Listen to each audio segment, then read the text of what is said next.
ನನ್ನ ಹೆಸರು VSS ಶಾಸ್ತ್ರಿ ಅಂತ. ನಾನು ಕೋಲಾರದಿಂದ ಬಂದಿದ್ದೀನಿ. ನಾನು ಕೆನರಾ ಬ್ಯಾಂಕಲ್ಲಿ ಗುಮಾಸ್ತಿಯಾಗಿ ಕೆಲಸ ಮಾಡ್ತಿದ್ದೆ. 39 ವರ್ಷ 9 ತಿಂಗಳು ನಾನು ಅಲ್ಲಿ ಕೆಲಸ ಮಾಡಿದ್ದೀನಿ. ನಾನು ಬ್ಯಾಂಕ್ ಎಂಪ್ಲಾಯ್ ಆಗಿದ್ರು ಕೂಡ ನನ್ನ ಹವ್ಯಾಸಗಳು ಹಲವಾರು. ಅದರಲ್ಲಿ ಗಣಿತವೂ ಕೂಡ ಒಂದು ಹವ್ಯಾಸ. ಒರಿಗಮಿ ಅಂತ ಹೇಳ್ತೀವಲ್ಲ, ಪೇಪರ್ ನೀವು ಮಾಡಿಸಿ ಗಿಡ್ಸಿ ಎಲ್ಲ ಬೋಟ್ ಮಾಡೋದು, ಅದನ್ನು ಮಾಡ್ತಿರಲ್ಲ, ಅದು ಕೂಡ ನನ್ನ ಹವ್ಯಾಸ. ನನ್ನ ವಿಶೇಷ ಏನಂತಂದರೆ ಒರಿಗಮಿ ಮತ್ತು ಗಣಿತವನ್ನು ನಾನು ಎರಡನ್ನು ಕಂಬೈನ್ ಮಾಡಿ ಮ್ಯಾಥಮೆಟಿಕ್ಸ್ ಥ್ರೂ ಒರಿಗಮಿ ಅಂದರೆ ಪೇಪರ್ ಮಡಿಕೆಯ ಮೂಲಕವಾಗಿ ಗಣಿತವನ್ನು ನಾನು ಹೇಳುವಂಥದ್ದು ನನ್ನ ಒಂದು ಪದ್ಧತಿಯನ್ನು ನಾನು ಆವಿಷ್ಕಾರ ಮಾಡಿದ್ದೇನೆ. ಸೊ ಹಾಗಾಗಿ ನನಗೆ ಸರ್ಕಾರದವರು ಅಂದರೆ ಗೌರ್ಮೆಂಟ್ ಆಫ್ ಇಂಡಿಯಾ DST ಅವರು ವಿಜ್ಞಾನ ಪ್ರಸಾರ ಅಂತ ಅವ್ರದ್ದೊಂದು ಅಂಗ ಇದೆ. ಆ ಸಂಸ್ಥೆಗೆ ನನ್ನನ್ನು ಅವರು ನ್ಯಾಷನಲ್ ರಿಸೋರ್ಸ್ ಪರ್ಸನ್ ಅಂತ ತಗೊಂಡು ದೇಶದ ಉದ್ದಗಲಕ್ಕೂ ಕೂಡ ಕಳೆದ 40 ವರ್ಷಗಳಿಂದ ನನ್ನ ಕಳಿಸ್ತಾ ಇದ್ದಾರೆ. ನನ್ನ ಕಳಿಸೋದು ಯಾಕೆ ಅಂತ ಹೇಳಿದ್ರೆ, ಅಲ್ಲಿನ ಟೀಚರ್ಸಿಗೆ, ಸ್ಟೇಟ್ ವೈಸ್ ಟೀಚರ್ಸಿಗೆ ನಾನು ಇದನ್ನು ಗಣಿತದ ಮೂಲಕ ಅಥವಾ ಒರಿಗಾಮಿಯ ಮೂಲಕ, ಪೇಪರ್ ಮಡಿಕೆಯ ಮೂಲಕ, ಟೆಕ್ಸ್ಟ್ ಬುಕ್ಕಲ್ಲಿ NCERT ಟೆಕ್ಸ್ಟ್ ಬುಕ್ಕಲ್ಲಿರುವಂತಹ ಗಣಿತವನ್ನು ಹೇಳುವುದ್ರ ಬಗ್ಗೆ ಹೇಗೆ ಅಂತ ನಾನು ಅವರಿಗೆಲ್ಲ ಟ್ರೈನಿಂಗ್ ಕೊಡ್ತೇನೆ.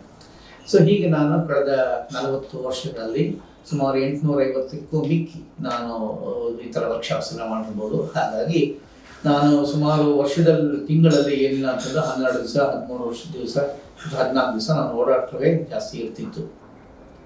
ಹಾಗಾಗಿ ಇದು ಸ್ವಲ್ಪ ಓಡಾಟ ಸ್ವಲ್ಪ ಜಾಸ್ತಿ ಆಯಿತು. ಯಾವಾಗ ನಾನು ರಿಟೈರ್ ಆದಮೇಲೆ 2015ರಲ್ಲಿ ನಾನು ರಿಟೈರ್ ಆಯಿತು. ಸೊ ಆದಮೇಲೆ ಓಡಾಟ ಕೂಡ ಜಾಸ್ತಿ ಆಯಿತು. ಮತ್ತು ಆಗಾಗ ನನಗೆ ಹೊಟ್ಟೆ ನೋವು ಕಾಣಿಸ್ಕೊಳ್ಳೋಕೆ ಶುರುವಾಯಿತು. ಮತ್ತು ಈ ಥರ ಪ್ರಾಬ್ಲಮ್ಸ್ ನಾನು ಬರೀ ಓಡಾಟದಿಂದ ಮತ್ತು ನೀರಿನ ಒಂದು ವ್ಯತ್ಯಾಸಗಳಿಂದ ಅಥವಾ ಊಟದ ವ್ಯತ್ಯಾಸಗಳಿಂದ ಈ ಥರ ಆಗುತ್ತೆ ಅಂತ ನಾನು ನೆಗ್ಲೆಕ್ಟ್ ಮಾಡಿದ್ದು ಉಂಟು.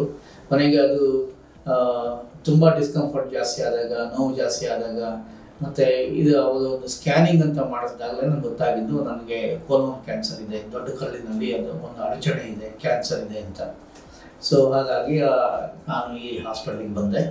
ಸೊ ಹಾಸ್ಪಿಟ್ಲಿಗೆ ಬಂದಾಗ ನನಗೆ ಒಂದು ವಿಶೇಷ ಕಂಡಿದ್ದು ಈ ಹಾಸ್ಪಿಟ್ಲಲ್ಲಿ ಅಂತ ಹೇಳಿದ್ರೆ, ಈ ಒಂದು ಅತಿಥಿ ಸತ್ಕಾರ ಅಂತ ಹೇಳ್ತೀವಲ್ಲ, ಹಾಸ್ಪಿಟಲ್ಸಲ್ಲಿ ಯೂಶ್ವಲಿ ಯಾರು ಹಾಸ್ಪಿಟ್ಯಾಲಿಟಿ ಅಂತ ಯಾರಿಗೆ ಮಾತಾಡಲ್ಲ, ಅತಿಥಿ ಸತ್ಕಾರ ಅಂತ ಏನು ಮಾಡಲ್ಲ.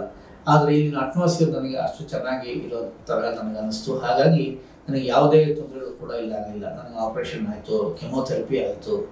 ಇಡೀ ಕೆಮೊಥೆರಪಿ ಮತ್ತು ಆಪ್ರೇಷನಲ್ಲಿ ಕೂಡ ನನಗೆ ಡಾಕ್ಟರ್ಸು ತುಂಬಾ ಚೆನ್ನಾಗಿ ನನಗೆ ಟ್ರೀಟ್ಮೆಂಟ್ ಮಾಡಿದ್ರು. ನನಗೆ ಯಾವುದೇ ಒಂದು ರೀತಿಯಾದಂತಹ ತೊಂದರೆ ಆಗಲೇ ಇಲ್ಲ. ಪ್ಲಸ್ ನಾನು ಇನ್ನೊಂದು ವಿಶೇಷ ನಾನು ಹೇಳಬೇಕು ಅಂದರೆ, ನಾನು ಯಾವಾಗಲೂ ಕೂಡ ನಾನು ಬೇರೆ ಪೇಷಂಟ್ಸ್ ಜೊತೆಗೇ ಇರಬೇಕು ಅಂತ ಹೇಳಿ ಇವರಿಬ್ಬರು ಪೇಷಂಟ್ಸ್ ಇರ್ತಾರಲ್ಲ, ಅಂದರೆ ಸಿಂಗಲ್ ರೂಮ್ ತೊಗೊಳ್ತಿದ್ದಿಲ್ಲ, ಅದನ್ನೇ ತೊಗೊಳ್ತಿದ್ದೆ. ಬೇರೆಯವರು ಬಂದು ಹೋಗೋ ಜನ ಇರ್ತಾರೆ, ಇಂಟರಾಕ್ಟ್ ಮಾಡ್ಬೋದು, ಇದೆಲ್ಲ ಮಾಡ್ತಿದ್ದೆ. ಆವಾಗ ಅವ್ರದ್ದೆಲ್ಲ ದುಸ್ಥಿತಿಯೆಲ್ಲ ನನಗೆ ಗೊತ್ತಾಗ್ತಿತ್ತು. ಮುಖ್ಯವಾಗಿ ಅವರು ತುಂಬಾ ದುಃಖ ಪಡ್ತಿದ್ದು ಬೇರೆ ಪೇಷಂಟ್ಸ್ ಏನಂದರೆ, ನನಗೆ ಯಾಕೆ ಈ ಥರ ಆಗೋಯ್ತು ಅಂತ ಪೇಷಂಟ್ ದುಃಖ ಪಡ್ತಿದ್ರು. ಹಾಗೆಯೇ ನಾನು ಇಷ್ಟೊಂದು ಒಳ್ಳೆ ಕೆಲಸಗಳು ಮಾಡಿದ್ದೀನಿ, ಇಷ್ಟೊಂದು ಪುಣ್ಯ ಕಾರ್ಯಗಳನ್ನು ಮಾಡಿದ್ದೀನಿ, ಇಷ್ಟೊಂದು ದೇವರಿಗೆ ನಾನು ಹೋಗಿ ಬೇಡ್ಕೊಂಡಿದ್ದೀನಿ, ನನಗೆ ಈ ಥರ ಮಾಡ್ಬಿಟ್ನಲ್ಲ ದೇವರು ಅಂತ ದೇವರನ್ನ ಹಳಿಯೋರು. ಕ್ಯಾನ್ಸರ್ ಅನ್ನೋದು ಎಲ್ಲ ಕಡೆಗೂ ಕೂಡ ಆಕ್ಸಿಡೆಂಟ್ಸ್ ಆದಾಗೇನೋ ಅದು ಒಂದು ಆಕ್ಸಿಡೆಂಟ್ ಆಗುತ್ತೆ. ಸೊ ಹಾಗಾಗಿ ಆಕ್ಸಿಡೆಂಟ್ ಆಯಿತು ಅಂತ ಹೇಳಿದ್ರೆ ಅದಕ್ಕೆ ರಿಪೇರಿ ಮಾಡಬೇಕಾದಂಥದ್ದು ಇದ್ದೇ ಇದೆ. ಶಂಕರ ಕ್ಯಾನ್ಸರ್ ಹಾಸ್ಪಿಟಲಲ್ಲಿ ಅದು ಆಲೋಪತಿಕ್ ಟ್ರೀಟ್ಮೆಂಟ್ ಮೂಲಕವಾಗಿ ಅಥವಾ ವೈಜ್ಞಾನಿಕವಾಗಿ ಇವರು ಬಳಸುವಂತಹ ಟ್ರೀಟ್ಮೆಂಟ್ ಮೂಲಕವಾಗಿ ಅದು ಏನು ಸಿಗುತ್ತೆ ಅದರಿಂದ ಅವರು ಮಾಡೋಕ್ಕೆ ಸಿದ್ಧರಿರುವಾಗ ಸುಮ್ಮನೆ ನಾನು ಯಾಕೆ ದುಃಖ ಪಡಬೇಕು ಅನ್ನೋದು.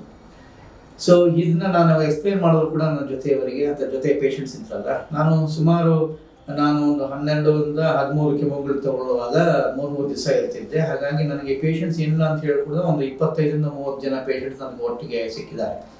ಸೊ ಅದು ಎಲ್ಲ ಕೂಡ ನನಗೆ ಕೌನ್ಸಿಲಿಂಗ್ ಅವ್ರ ಕೆಲವರೆಲ್ಲ ಬರೋರು, ನಂದಿನಿ ಟೀಚರು ಇವರು ಬರ್ತಿರಲ್ಲ, ಯೋಗ ಟೀಚರ್ ಬರ್ತಾರಲ್ಲ, ಅವ್ರು ಕೂಡ ಕೌನ್ಸಿಲಿಂಗ್ ಬರೋರು. ಸೊ ಅವಾಗ ಹಲವಾರು ಸಲ ಏನು ಮಾಡೋರು ಅಂತ ಹೇಳಿದ್ರೆ, ನನ್ನ ಕರ್ಕೊಂಡು ಹೋಗೋರ ಜೊತೆಗೆ, ನೀವು ಪೇಷಂಟ್ ಆಗಿದ್ರು ಬನ್ನಿ ಇಲ್ಲಿ ಅವ್ರು ಸ್ವಲ್ಪ ಹೇಳಿ ಅಂತ ಕರ್ಕೊಂಡು ಹೋಗೋರು. ನನ್ನ ಒಂದು ಅಪ್ರೋಚ್ ಒಂದೇ ತರಹ ಇರ್ತಿತ್ತು. ಏನಂತ ಹೇಳಿದ್ರೆ, ಸೈನ್ಸ್ನಲ್ಲಿ ಏನು ಮಾಡಬೇಕು ಅದನ್ನು ಖಂಡಿತವಾಗ್ಲೂ ಮಾಡುವಂತಹ ಡಾಕ್ಟರ್ಸ್ ಇಲ್ಲಿ ಇರುವಾಗ ನಾವು ಅದಕ್ಕೆ ಒಗ್ಗಿಕೊಳ್ಳಬೇಕು, ನಾವು ನಮ್ಮ ದೇಹವನ್ನು ಅದು ಒಡ್ಡಿಕೊಳ್ಳಬೇಕು.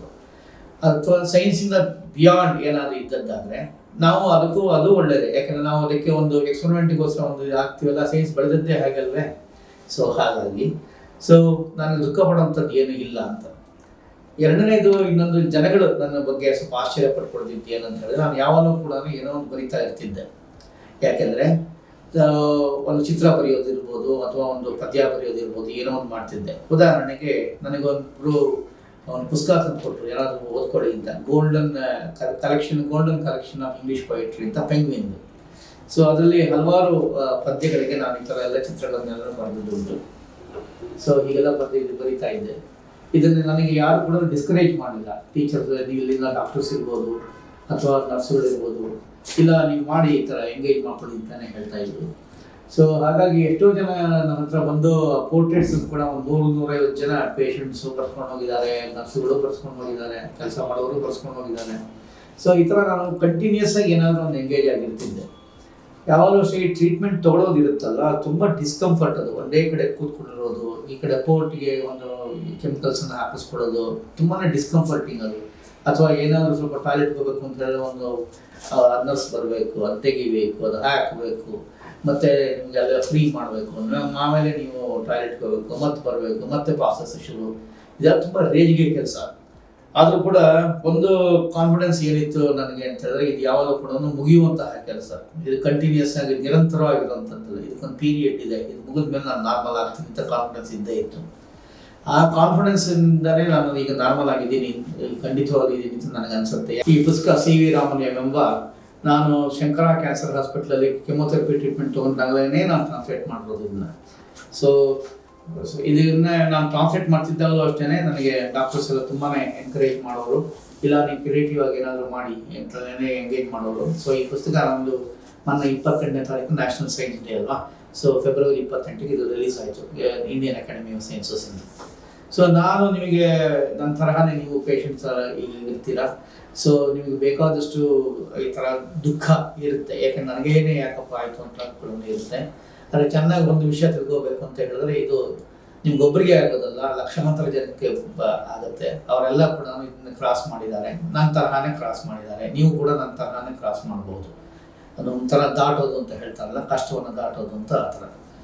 ಸೊ ಇನ್ನೊಂದು ನಾನು ನಿಮಗೆ ಹೇಳಲೇಬೇಕು ಅಂತ ಹೇಳಿದ್ರೆ, ನಾನು ಡಾಕ್ಟರ್ಸ್ ಅಡ್ವೈಸನ್ನು ಎಷ್ಟು ಮಟ್ಟಿಗೆ ನಾನು ಪಾಲಿಸಿದ್ದೀನಿ ಅಂತ ಹೇಳಿದ್ರೆ, ಇನ್ಫೆಕ್ಷನ್ಸ್ ಆಗೋದು ಜಾಸ್ತಿ ಇರುತ್ತೆ. ಕೆಮೊಥೆರಪಿ ಆದಾಗ ನಿಮಗೆ ಒಂದು ತುಂಬಾ ನಿಮ್ಮ ಒಂದು ಕ್ಷಮತೆ ಏನಿರುತ್ತೆ, ರೋಗ ನಿರೋಧಕ ಕ್ಷಮತೆ ಏನಿರುತ್ತೆ ಅದು ಕಡಿಮೆ ಆಗಿಬಿಟ್ಟಿರುತ್ತೆ.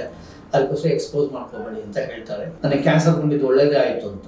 ಯಾಕೆಂದರೆ ನನ್ನ ಹೆಂಡತಿ ಜೊತೆಗೆ 8 ದಿವಸ ನಾನು ಒಟ್ಟಿಗೆ ಅಷ್ಟೊಂದು ಕೂತು ಮಾತಾಡಿದ್ದೇ ಇಲ್ಲ. ಅಷ್ಟೊಂದು ಪ್ರೈವೇಟಾಗಿ ಒಂದು 20 ದಿವಸ 25 ದಿವಸ ಎಕ್ಸ್ಚೇಂಜ್ ಮಾಡ್ಕೊಂಡಿದ್ದಕ್ಕೆ ಚಾನ್ಸೇ ಇರಲಿಲ್ಲ ನನಗೆ. ಸೊ ಅವಳ ಹಲವಾರು ಸ್ಟ್ರೆಂತ್ಸ್ ಅಂತ ಏನು ಹೇಳ್ತೀವಲ್ಲ, ಇರುವಂತಹ ಕಾನ್ಫಿಡೆನ್ಸ್ ಲೆವೆಲ್ ಏನು, ಅದೆಲ್ಲ ನನಗೆ ಚೆನ್ನಾಗಿ ಅರ್ಥ ಆಯಿತು. ನನಗಿಂತ ಚೆನ್ನಾಗಿರುವಂತಹ ಟ್ಯಾಲೆಂಟ್ಗಳು ಅವ್ರ ಹತ್ರ ಇದೆ ಅಂತ ಗೊತ್ತಾಯಿತು.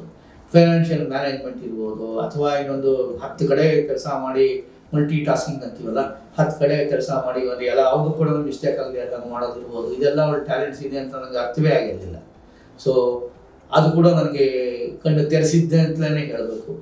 ಬಹುಶಃ ಈಗ ಈ ಕ್ಯಾನ್ಸರ್ ಇದೆಲ್ಲ ಆದಮೇಲೆ ನಾನು ಹೆಚ್ಚು ಲೈಫನ್ನು ಎಂಜಾಯ್ ಮಾಡ್ತಾ ಇದ್ದೇನೆ. ನಾನು ಸಂಸಾರದಲ್ಲಿ ಹೆಚ್ಚು ನಾನು ತೊಡಗಿಕೊಂಡಿದ್ದೇನೆ, ಹೆಚ್ಚು ನಾನು ನನ್ನ ಹೆಂಡತಿಯನ್ನು ಗೌರವಿಸೋಕ್ಕೆ ಸಾಧ್ಯ ಆಗಿದೆ ಅಥವಾ ತಿಳ್ಕೊಳ್ಳೋಕ್ಕೆ ಸಾಧ್ಯ ಆಗಿದೆ. ಹಾಗೆ ನೋಡೋಕೆ ಒಂದು ಲವ್ ಮ್ಯಾರೇಜು. ಸೊ ಆದರೂ ಕೂಡ ನನಗೆ ಗೊತ್ತೇ ಇರಲಿಲ್ಲ ಅವ್ರಿಗೆ ಅಷ್ಟೆಲ್ಲ ಟ್ಯಾಲೆಂಟ್ ಇದೆ ಅಂತ ಗೊತ್ತಿರಲಿಲ್ಲ. ಸೊ ಹೀಗೆ ಒಟ್ಟಿನಲ್ಲಿ ನನಗೆ ಈ ಕ್ಯಾನ್ಸರ್ನ ಎಕ್ಸ್ಪೀರಿಯನ್ಸ್ ನನ್ನ ಜೀವನದ ಹಲವಾರು ಎಕ್ಸ್ಪೀರಿಯನ್ಸಸ್ ಇದ್ದ ಹಾಗೆ, ಹಲವಾರು ಎಕ್ಸ್ಪೀರಿಯನ್ಸ್, ಇದು ಒಂದು ಎಕ್ಸ್ಪೀರಿಯನ್ಸು. ಅದಕ್ಕೆ ನಾನು ಥ್ಯಾಂಕ್ ಮಾಡಬೇಕಾಗಿರೋದನ್ನು KMT ಕರೆಕ್ಟ್ ಹಾಸ್ಪಿಟಲ್, ಒಂದು ಸರಿಯಾಗಿರುವಂತಹ ಒಂದು ಅಟ್ಮಾಸ್ಫಿಯರ್ ಇರುವಂತಹ ಹಾಸ್ಪಿಟಲ್ ನಾನು ಬಂದಿದ್ದೀನಿ. ಇಲ್ಲಿ ಒಳ್ಳೆಯ ಟ್ರೀಟ್ಮೆಂಟ್ ನನಗೆ ಸಿಕ್ಕಿದೆ, ಮತ್ತು ಒಳ್ಳೆಯ ಜನ ನನಗೆ ಸಿಕ್ಕಿದ್ದಾರೆ, ನನಗೆ ಎನ್ಕರೇಜ್ ಮಾಡುವಂಥ ಜನ ಸಿಕ್ಕಿದ್ರು. ಅದಕ್ಕೋಸ್ಕರ ಇದು ಈ ಪುಸ್ತಕ ಸಾಧ್ಯ ಆಯಿತು, ಇಷ್ಟು ಜನ ಚಿತ್ರ ಸಾಧ್ಯ ಆಯಿತು.